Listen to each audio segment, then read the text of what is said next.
شباب. لسه صاحي دلوقتي اهو. المفروض اصلا انا كنت اصحى بدري، بس صحيت النهارده متأخر. على الساعة 10 كده.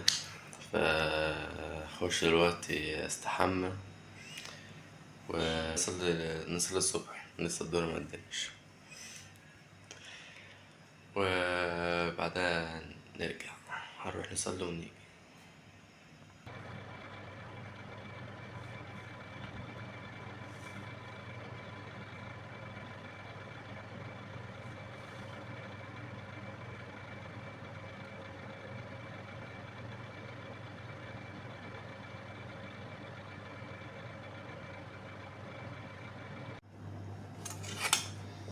لسه مخلصين صلاة يا شباب، وهنعمل الوجبة الأولى في اليوم. نخلصها نروح نشتغل شوية.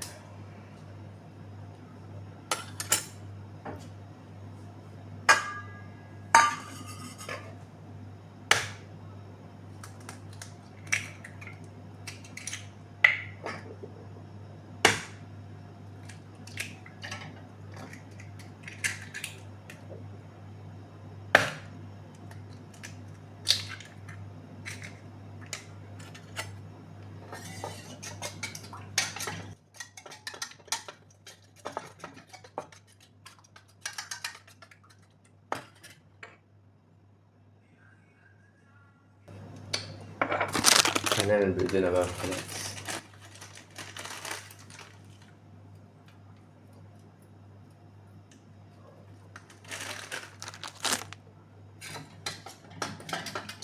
نقعد نفطر اهو يا شباب، وبعدها نتفرج على فيديو واحنا بنفطر.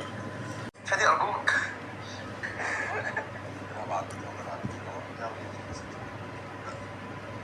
اللي مش متابع الراجل ده فايته كتير. بص معايا كده ازاي؟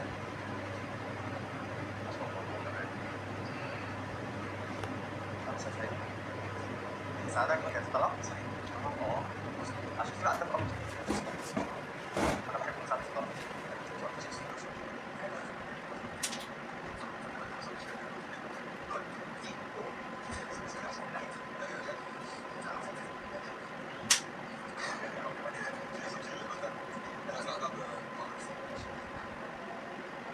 لسه مخلص فطار اهو يا شباب. نقعد نشتغل شوية، نتعلم مونتاج شوية، بعدين أشوفكم في الوجبة التانية وأنا بحضرها، بعدين أنزل الجيم. طبعا عشان أعمل الشغل بتاعك. الطبقة دي أسهل حاجة ليك في الشغل، عشان كده بتشتغل أول سنة مش بقى الخلفية بتاعتك الماتيريال أو الفيشن بتاعك عندك. طبعا الماتيريال ده يبقى بتاعه ده كمان من عندك، وكمان معبر ده نفس الكلام في ده اللي هي الفلوس بتاعتك. ده بقى إضافة كده كده بتبقى عليها أي حاجة يعني كل الماتيريال اللي أنا جايبها من عندك بنزين بتشوف. فأنت مثلا على جنب وطبعا أنت عاوز أنت عاوز تعمل على جنب. طبعا عندك في شرح كامل اسمه مثلا أقوال على جنب. طبعا ده في الوصف أما جنب مش مثلا المشهد بتاعنا على في أروح على في شكل كده. خلينا نقول الصوت بتاعنا بناء عليه عندك المشهد بتاعنا وعندك المشهد بتاعنا. انا طبعا بتاع الصوت بالشكل كده عشان نقول الصوت بتاعنا. انا على الصوت وبعدين على المايك وبعد كده الجزء الثاني عشان يبقى الصوت بتاعك او الصوت بتاعك على الجهاز. وبعد كده هنسمي الصوت ده هو الصوت اللي انا شغال عليه. الخطه الكامله دي تعرف المونتاج بتاع المشهد اللي كانت تعرفنا ازاي المشهد بالشكل ده. وبعد كده هنبدا المشهد بتاعنا. طبعا بقى في الصوت نضغط على ازاي ونضغط على الفوتو ونضيف الماتيريال بتاعتنا. انا اول حاجه بضيفها في الخلفيه بتاعتي هي الشكل. بعد ما اضيف الخلفيه بتاعتي دي انا هستخدم الشده وبرضه بخليها على الخلفيه بالظبط. جميل جدا.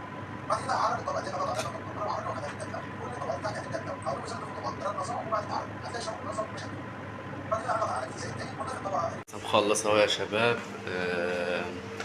أخش أعمل الوجبة التانية وأروح على الجيم. الساعة هي لسه مخلصين، الساعة 4:30. أروح أحضر الوجبة التانية اهي، وبعدها أروح على الجيم.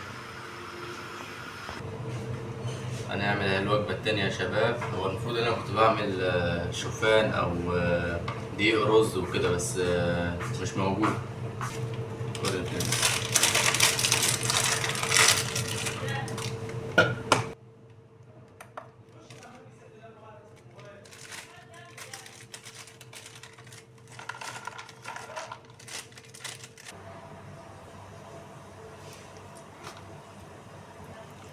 هنحط 150 جرام لبن عسل. بس لو في بقى يا اسطى، لو في مثلا قهوة هنا مثلا ولا أي حاجة مثلا حطها بحيث إنك تدخل الكافيين مثلا قبل التمرين. هقعد بقى يا شباب، هاكل الوجبة دي وبعدين هجهز الشنطة. المفروض الوجبة دي أصلا أنزل بعدها بنص ساعة الجيم، فلما أجهز الشنطة وأتفرج شوية على فيديو الكمالة من اللي لسه مخلصتوش،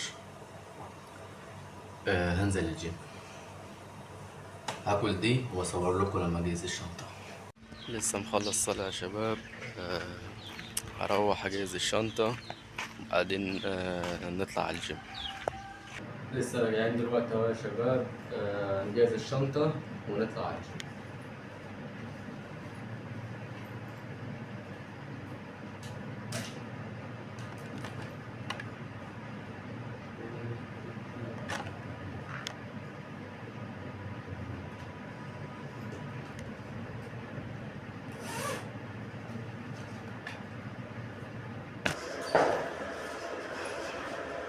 لسه واصلين الجيم يا شباب، عايزين تمرين شيست وظهر. نخش ونبقى نتكلم في كام حاجة. قبل ما نخش التمرينة بتاعتنا يا شباب، لازم ناخد مساحات في الأول. كان في فيتامينات بس سايبها في البيت مش واخدها.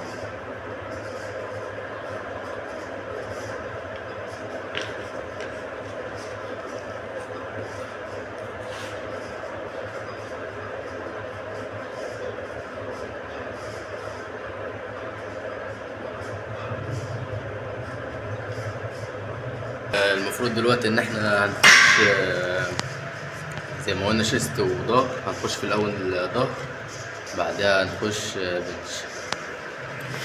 يلا بينا. المفروض ان احنا دخلنا التسخين، هنخش بقى المجموعة الأساسية.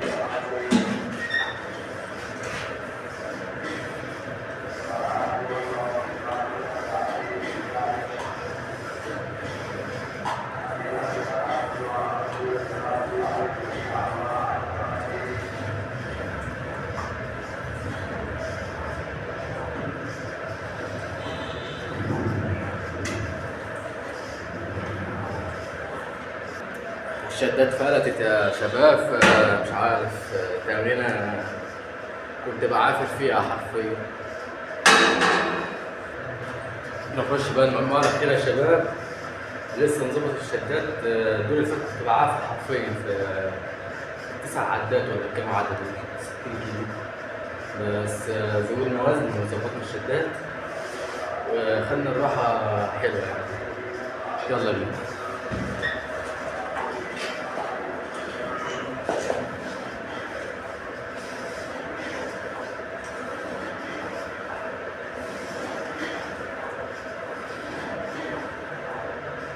خلصنا يا شباب، هنخش ناخد راحة بعدين ندخل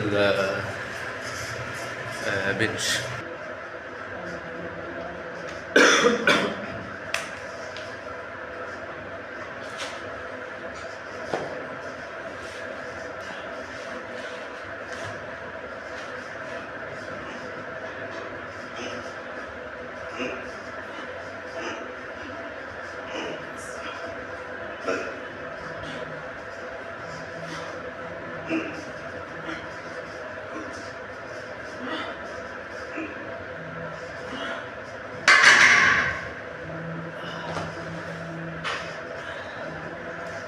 المفروض دخلت 8 عدات بس مش مهم، يلا 10 عدات.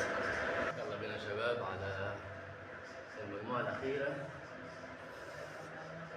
نلعبها، بعدين ندخل شكل ظهر بعدين.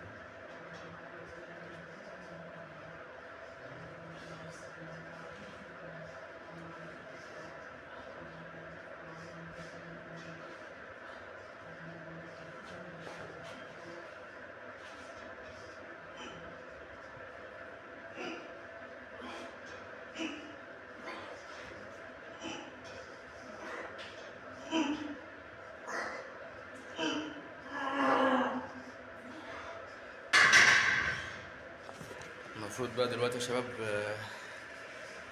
هندخل شكل ظهر، بس هنخشها على الجهاز ده بقى عشان مفيش أجهزة هنا كويسة. المفروض إن احنا نخش بقى التمرينة دي يا شباب، لسه مسخن.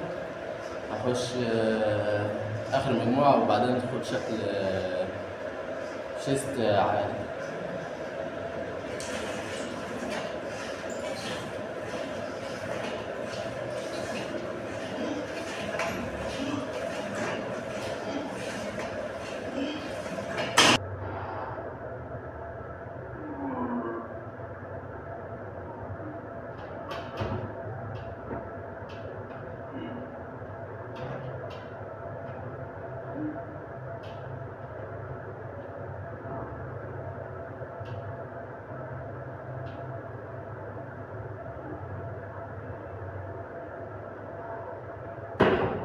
تدريب اونلاين، اتصل على 012. يلا نخش المجموعة الأخيرة ونروح نجهز الوجبة التالتة ناكلها.